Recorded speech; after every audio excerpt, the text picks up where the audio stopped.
Et si une simple signature à Washington venait de déclencher l'effondrement de tout le système financier mondial?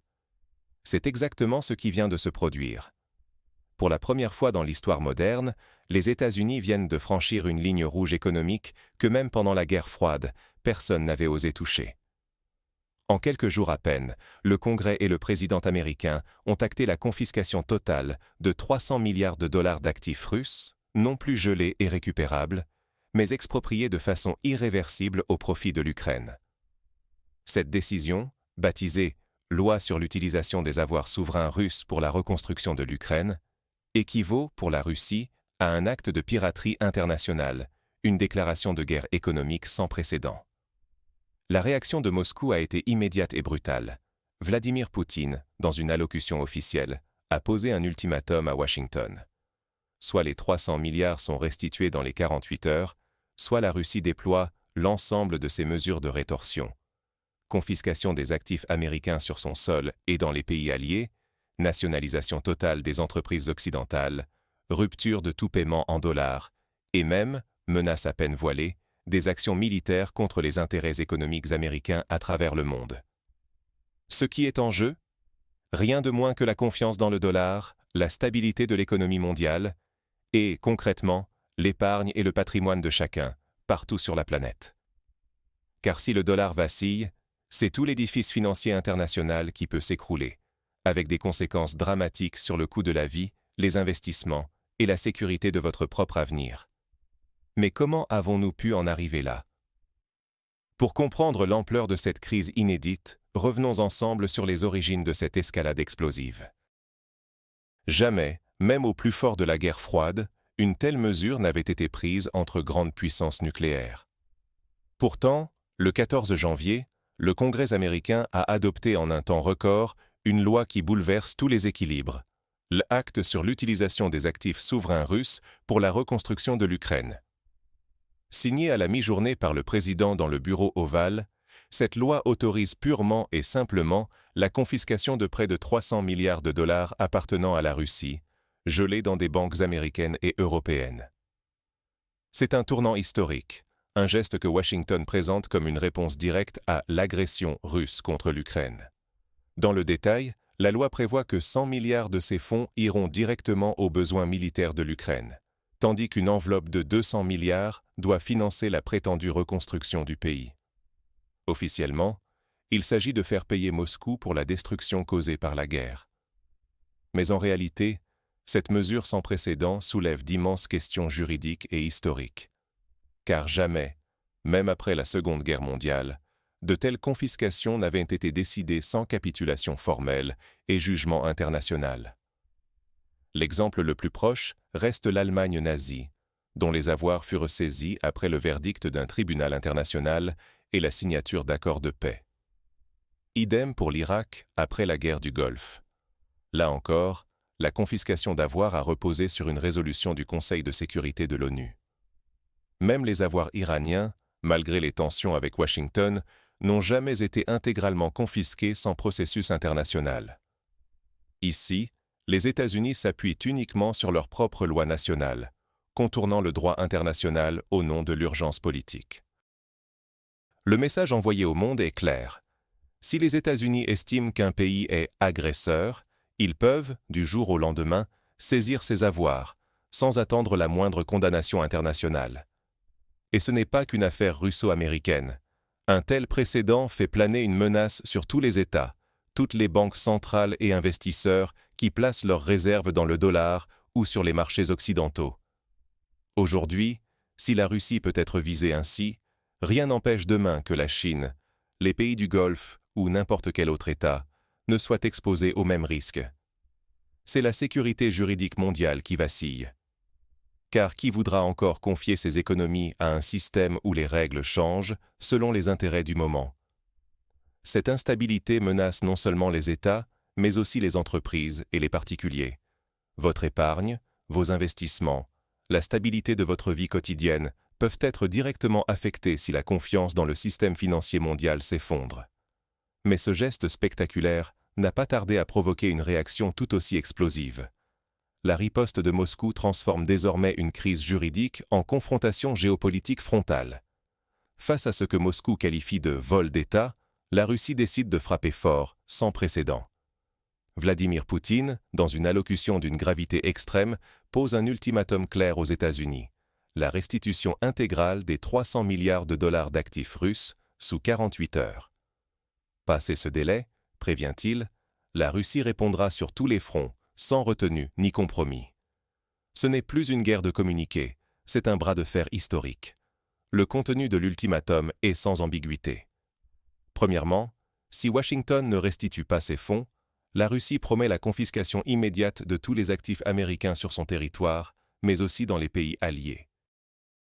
On parle ici de biens appartenant à des entreprises, des banques, des investisseurs américains, tout ce qui est encore physiquement ou financièrement sous contrôle russe ou de ses partenaires.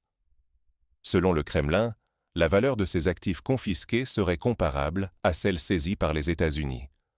Ce n'est pas simplement un effet d'annonce, c'est une riposte symétrique et massive. Mais Moscou ne s'arrête pas là. Deuxième mesure annoncée, la nationalisation pure et simple de toutes les entreprises américaines opérant en Russie et dans certains États alliés. Plus aucune compensation, aucun recours. Les filiales de grands groupes américains pourraient, du jour au lendemain, devenir propriété d'États ou de sociétés russes. Pour les investisseurs occidentaux, c'est un signal de danger inédit. Plus aucune sécurité juridique et la porte ouverte à des pertes colossales. Troisième annonce choc. Un moratoire sur la dette russe libellée en dollars. Autrement dit, la Russie cessera de rembourser tout emprunt ou obligation en dollars tant que ses propres avoirs n'auront pas été restitués. Cela signifie que des milliards de dettes détenues par des fonds et banques occidentaux deviennent, du jour au lendemain, potentiellement irrécouvrables. Le dollar, valeur refuge mondiale, est ainsi directement mis en cause. Quatrième mesure, peut-être la plus inquiétante pour l'ordre financier: la sortie totale de la Russie et de ses alliés du système dollar. Fini les transactions en monnaie américaine sur l'ensemble du territoire russe ou au sein des BRICS et des États proches. Moscou appelle à basculer vers des monnaies nationales ou à accélérer la création de nouveaux systèmes de paiement internationaux alternatifs à SWIFT et Visa/Mastercard. Le message est limpide. Si les actifs d'un pays peuvent être saisis sur simple décision politique, alors plus aucun État n'est en sécurité dans le système actuel. Enfin, la Russie va plus loin dans la menace. Des mesures militaires ciblées contre les intérêts économiques américains dans le monde ne sont pas exclues. Le ton employé par le Kremlin est d'une sévérité inédite, sans aucune formule diplomatique. Pour Poutine, les États-Unis ont franchi une ligne rouge, assimilant leur décision à du banditisme légalisé. Il l'affirme, la retenue de la Russie est terminée. Le signal envoyé, à la fois à Washington et au reste du monde, est celui d'une détermination sans faille, prête à bouleverser l'ordre économique global. Ce qui est en jeu, c'est la crédibilité même du dollar, la sécurité des investissements étrangers et la stabilité de l'ordre international. Pour les épargnants, les entreprises et même les États, c'est un électrochoc. Si les actifs russes peuvent disparaître ainsi, qui sera le prochain? La confiance dans le dollar et les marchés occidentaux est désormais ébranlée. Face à cette escalade, les États-Unis se retrouvent face à un dilemme quasi insoluble. Et si, pour la première fois, la puissance américaine se trouvait sans échappatoire face à une riposte économique massive? L'ultimatum russe est tombé à Washington comme une bombe. Dès l'annonce, c'est la panique à la Maison-Blanche. Réunion d'urgence en cascade, consultation fiévreuse entre le président, ses conseillers à la sécurité nationale, le secrétaire au Trésor, les chefs militaires.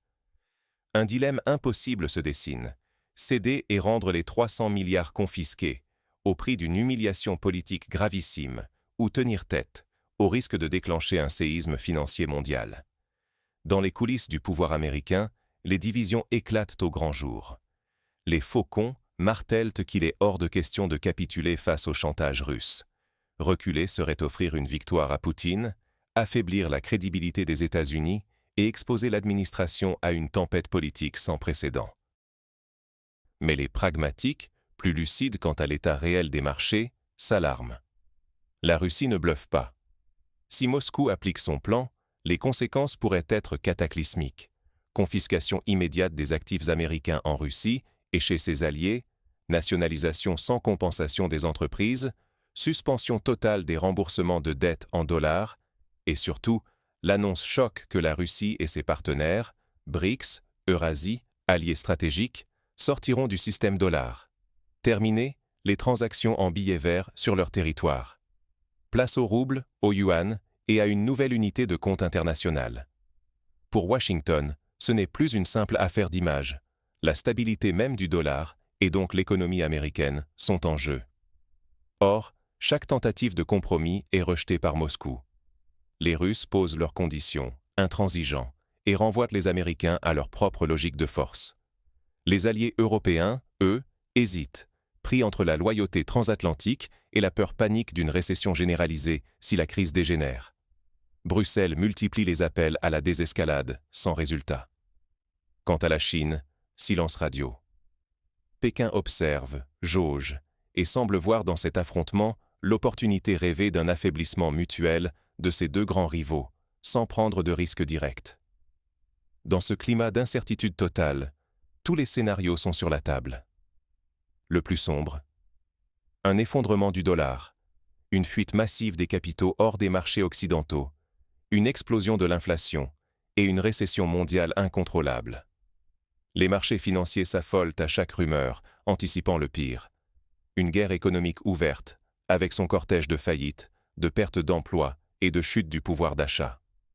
Les économies nationales vacillent, la valeur des devises devient instable et le coût de la vie s'envole.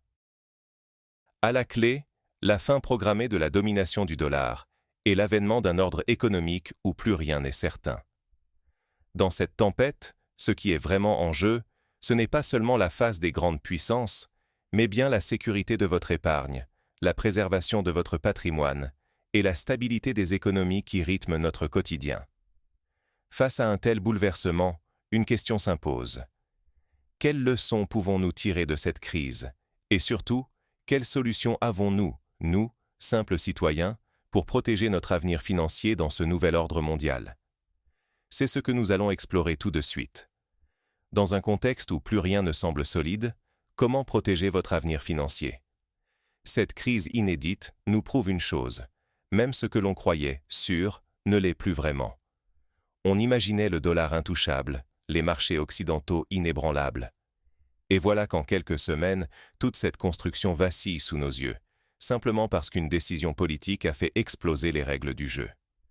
La première leçon à retenir, c'est qu'il ne faut plus jamais tout miser sur un seul actif, une seule devise ou un seul système. La confiscation des 300 milliards russes, suivie de l'ultimatum et des menaces de représailles, a réveillé brutalement le monde entier. Si la confiance disparaît, tout peut basculer du jour au lendemain. Même les banques centrales, autrefois fidèles au dollar, commencent à regarder ailleurs. Le yuan, les monnaies nationales, l'or, les réseaux de paiement alternatifs du BRICS. Autant de pistes qui émergent pour se protéger d'un système qui n'offre plus de garantie. Pour vous, cela veut dire diversifier vos investissements.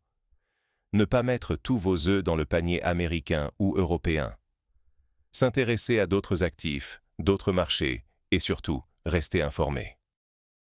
Parce qu'aujourd'hui, une décision à Washington ou à Moscou peut avoir un impact direct sur la valeur de votre épargne, le coût de la vie, voire la sécurité de votre travail.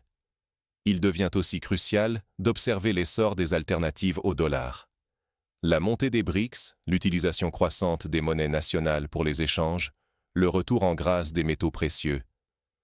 Ce sont des tendances lourdes qui pourraient, à moyen terme, dessiner un nouvel ordre économique mondial. Si le dollar cesse d'être la référence, c'est tout l'équilibre du commerce, des taux d'intérêt, de l'inflation qui sera bouleversé. Ignorer ces signaux, c'est s'exposer à des pertes majeures, sans même comprendre ce qui nous frappe. Enfin, il faut rester vigilant sur les décisions politiques qui façonnent l'économie réelle. Cette affaire l'a prouvé. La géopolitique peut, du jour au lendemain, remettre en cause la stabilité de vos placements, de votre pouvoir d'achat, voire de votre retraite. Alors, face à cette mutation accélérée et imprévisible, une question brûlante reste en suspens. Assistons-nous à l'aube d'un nouveau monde? Ce qui vient de se jouer va redéfinir la richesse, la puissance et la sécurité pour des générations. La confiscation par les États-Unis de 300 milliards de dollars d'actifs russes n'est pas qu'un coup dur pour Moscou. C'est un avertissement pour le monde entier. Aujourd'hui, ce qu'on croyait impossible, l'impunité du dollar et la toute-puissance de l'Occident, vacillent sous nos yeux. Le Kremlin a posé un ultimatum: restituer l'argent en 48 heures ou s'exposer à des représailles qui pourraient plonger le système financier mondial dans le chaos, d'abord par la confiscation d'actifs américains, puis par un moratoire sur le paiement de dettes, et peut-être même une onde de choc sur tous les marchés. Washington est acculé. Céder, c'est s'humilier et montrer des faiblesses que leurs adversaires n'oublieront jamais. Refuser, c'est risquer une crise financière globale, la chute du dollar, l'entrée en récession du monde entier. Les États-Unis cherchent la sortie, demandent à la Chine de jouer les médiateurs. Mais Pékin répond froidement: c'est votre problème, pas le nôtre. Et dans ce bras de fer nucléaire, le monde entier retient son souffle. Pour vous, pour nous, les enjeux sont clairs. Si nous restons passifs, si nous négligeons de nous informer et de nous préparer, d'autres choisiront à notre place la forme que prendra le monde de demain. La sécurité de nos économies, la valeur de nos économies, la stabilité de nos vies, tout cela est en jeu. Face à ce tournant historique, s'informer n'est plus une option, c'est un devoir. Alors, à vous la parole. Pensez-vous que Trump cédera à l'ultimatum russe ou choisira-t-il l'affrontement avec toutes les conséquences que cela implique? Dites-le-moi en commentaire. Votre avis compte, car l'histoire s'écrit en ce moment même. Merci d'être resté jusqu'à la fin. Prenez soin de vous, et souvenez-vous, un nouvel ordre mondial est en train de naître, et chacun d'entre nous a un rôle à jouer.